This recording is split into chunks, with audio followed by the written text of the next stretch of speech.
11v11, we'll toughen up. now, based on what the work that we did there, it's very obvious where we got skinned is in the last line. We need a ton of work with the back defending the defending third, those three backs. Maybe we picked personnel that needs a lot of work. They're matched up against the best players on the opposing team. We have to do the best job we can. But we would concentrate our work. It looked okay up front, looked okay in midfield. Where we got hurt and punished is in the back. I have to show a whole team. But my next session with them was one-on-one defending, defending deep. Who has that topic from last night? Defending in the final area, matched up. How to not get beat. What do we say about defending and rushing in? About sideways on and threatening. All these little things would have to be retaught, and can't get beat like that. Going to sleep. Somebody's gotten down the wing. A single runner and a covering center back has let him get ahead of him. Easy goal for Dominique. We can't. That's got to be corrected. Got to do it with your players, and you got to do that here. Say, hey, you got to tuck around and cover that guy.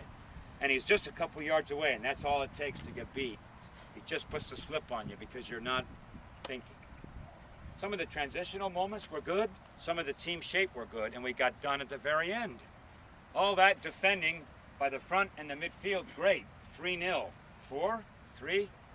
Too many. I don't know what it was. Too many. So recognize the problems and know where your priority areas are to work next. And your choices would be to what? Correct those individuals or try somebody else out in there. Those are the realities. I know we might hurt their self-esteem. You've got to get that job done, and you'll get 3 games to prove that you can.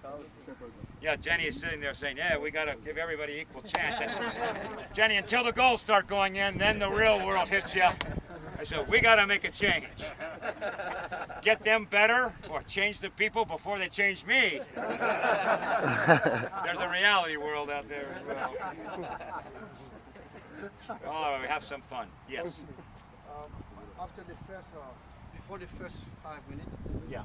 they were successful. We don't get our passing through. Yeah.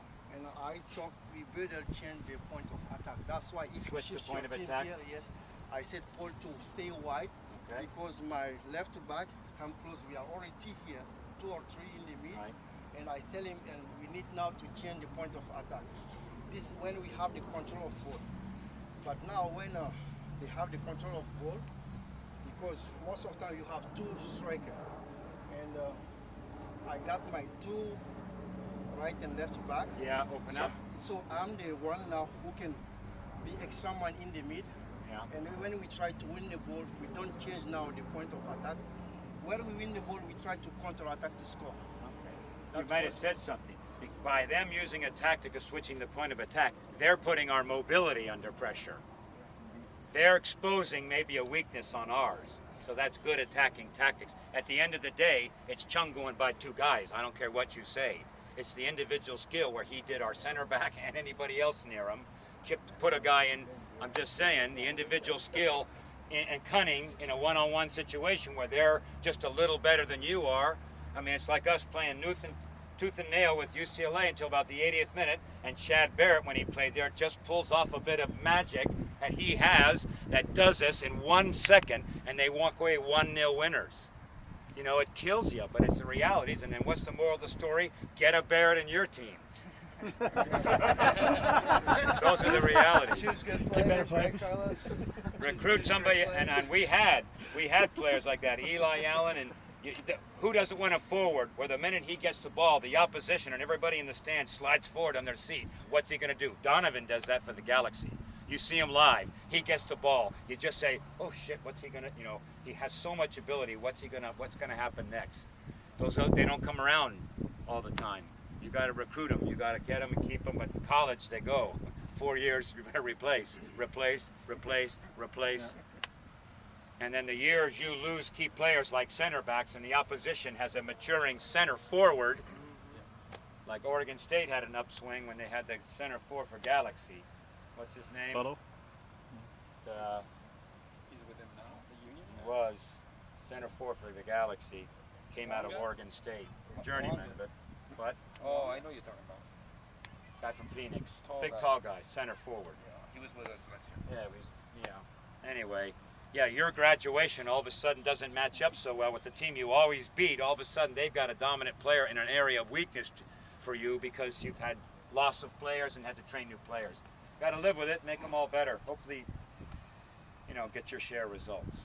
Okay, so they're all warmed up. We look now at the offensive side, and then we'll come back and move the cones away and play full field.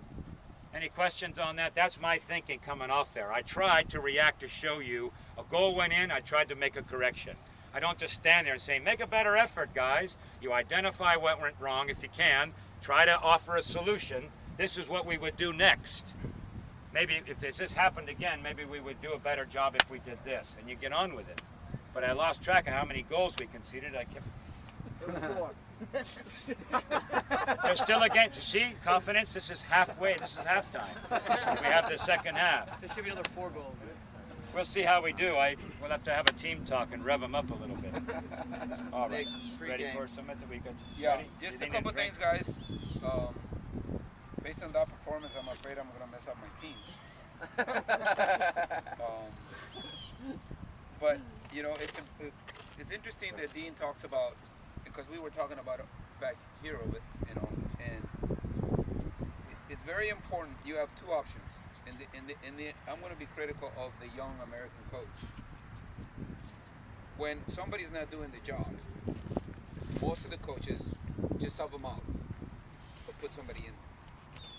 And let's say a U15 team, and you put in somebody in there and they're not doing the job because the other team has a faster player. It's like, all right, my left back is a faster player, I'm going to put him in the middle. And that's the solution, that's the coaching. But let's say you're coaching in league and you can't add no players. That's your roster, or the college situation. And even with the pros, you have to find a way to improve that one player that plays center back for you. So we have to spend the time. So obviously, if this was a real life situation and we played you guys, and then the next time, Dean's got to sort out the problems. So that's our job as coaches. We got to teach and we got to coach and we got to do all these things without just taking the easy way out. A lot of us coach by just matchups. The other team has a fast right wing, and my right back is faster than my left. So what do? I bring my right back and put in my left back because it's faster. How about working with the left back, having to deal with the speed? Do you see what I'm saying? So we can't just give up because a player is not ready. Sometimes it's going to take months. It's going to take maybe a couple years. So it's something to think about. Okay. All right. All I'm going to do now is the same group that's out there.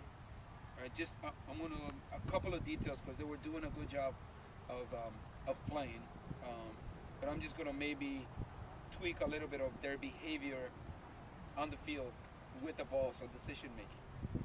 Because I thought it was good, So basically, I'm going to start with 3, and this is the idea. I'm going to start with 3 in the back, 3 midfielders tucked in, and 2 strikers. That's my focus right now. Because what I want to do eventually in the game in 9v9, all I'm going to do is I'm going to add another back in the middle, and I'm going to put an attacking midfielder, so it'll be like a diamond. It's easier, okay? But I also, in the last game, if we have time, I'm going to go to a 4-3-3 without changing personnel, just making a couple of changes. So we'll do that. Okay, get a quick drink. Let's get both teams back out here.